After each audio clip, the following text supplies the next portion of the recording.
Hello gamers, far and wise. It is your wise gamer, Kill the Wise, and welcome, wise gamers, to the Fortress of Bad Gaming Decisions. As always, don't forget to comment, like, subscribe, and stay wise. We're doing part 3 of my wise, relaxing games, and this one is Journey to the Savage Planet.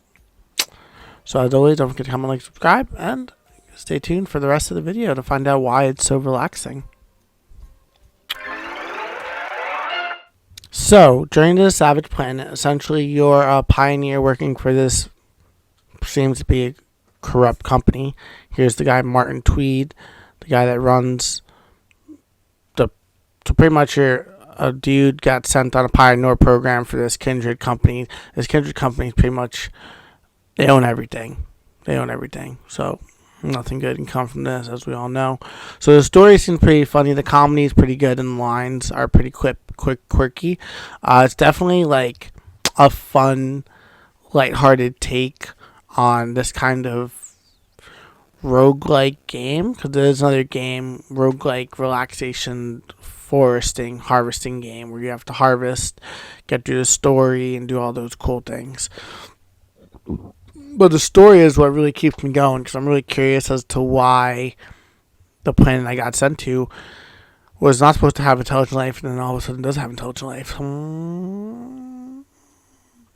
But I think the story is pretty intriguing. That's one of the relaxing parts, is that the story is actually funny, and it's not like Windbound, which I'll put in the description below. This is part 3. Windbound part 2, and Gravekeeper was part 1. That'll also be in the description below. Those games, one game story was weak and the other game story was pretty good, but there's no like dominant commentary to go with it. You're kind of just going through the motions. At least this one you have commentary and story and pretty funny jokes, and you can tell where the humor is coming from. And I thought that was pretty unique where the humor was coming from, because it does have pretty good humor. Just like read what he says. Some of the stuff he says, like there's equipment's broken. He has his feet in a fish tank. Pretty much going over everything that we have in our ship.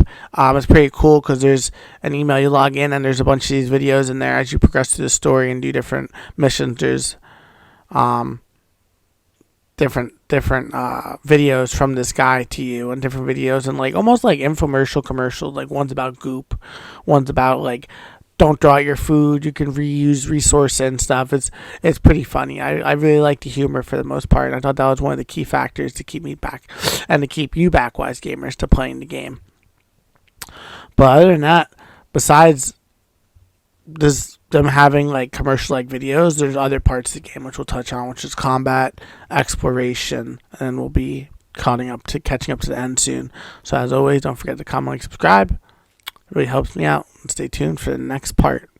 Onward, wise gamers, and the Fortress of Bad Gaming Decisions awaits you.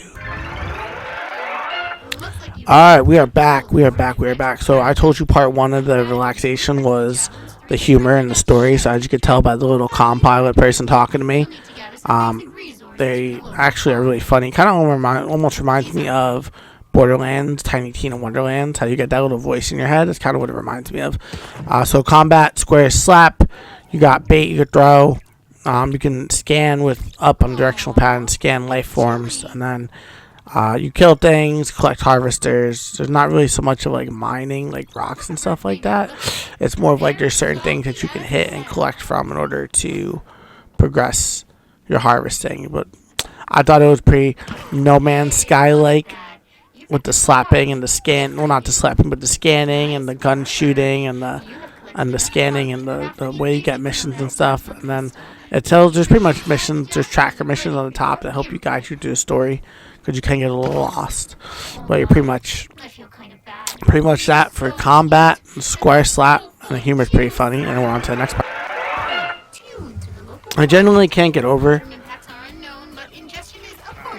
how good the humor is in the game. That little Tiny Tina talking in your head thing voice is actually pretty funny and keeps you entertained while you're trying to explore. And then I died, and this is pretty funny. Like it was like, hey, we respond you, you nincompoop. Here we go. CEO wishes to be available for viewing pleasure as soon as you have a moment.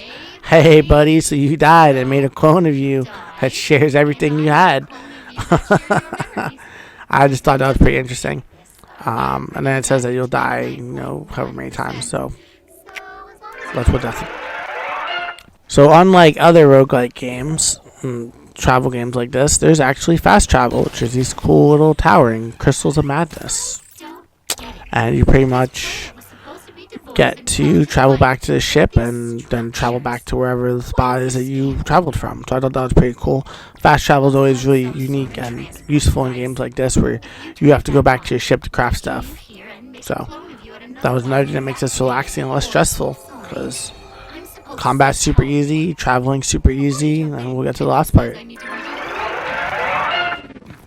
So as you progress through the story, you get different abilities. Like eventually you'll be able to make the little bomb things, but I just got double jump ability, which I thought was pretty cool. Able to jump and boost and throw the thing, and then you collect these like level up stuff, and you collect them, and they give you more health.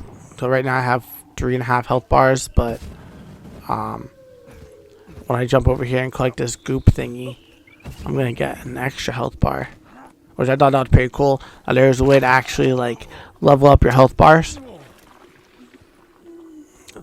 but you have to collect 2 of them to level up a health bar. So I see a little orange dot, and then there's some puzzles in the game as well, which I thought was pretty cool. I'm just killing things for their carbon and stuff, but there are puzzles to do, like this wind turbine. You can scan it, and then it'll let you know its weakness. And then I kind of just throw the bait, and I threw this little extra bomb because you have extra alien-like stuff, but the thing pretty much got sucked in and died. Just closing it, and then you're able to travel forward. They feed on another. So the puzzles are pretty cool. Jumping and then falling where you gotta go is pretty cool. Story overall is really nice. I just genuinely, this game, if you play on hard mode, which is where you got limited number of deaths and all those other things, it's probably not fun.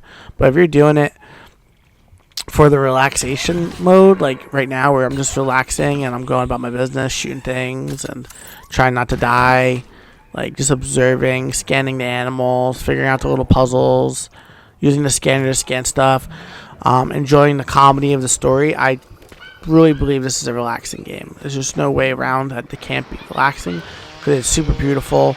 The enemies aren't super stressful to fight. It's not like you need to know their attack patterns and stuff like that. It's rather easy to gather your resources. There may be a little bit of a grind for some of them, and some things you need to find in order to grow, but you can level up your abilities and your guns. Like I have a supercharged gun now. It does auto save when you get to certain points. I mean, just overall, the game itself is rather relaxing and pretty beautiful to look at. A pretty fun game in general, between figuring out the puzzles, the shooting, the scanning, the harvesting, the crafting. I generally really like games like this. I've always found them relaxing. There's games like No Man's Sky, which I'll put a link in below about my videos from there as well, from when I played with the Settlers update. But there's a bunch of games that are like that, and I think that those kind of games are the most relaxing, and the fact of that they give you the most. You get to be able to adventure, you get to kind of roam around, not have to worry about anything. Games like this have humor and comedy, so you're not just sitting there trying to run around and listen to the music and truly relax. At least this one gives you a little bit of laughing. I genuinely like it. So remember, it is a PS Plus premium game right now, so you can get it if you're a PS Plus premium member. I don't know how long it'll be on the in the PS Premium Plus market for, but I highly recommend playing it if you're looking for something relaxating and you're trying to get a No Man's Sky type vibe without the whole No Man's Sky and flying around and aimlessly going from planet to planet and being stuck on one planet.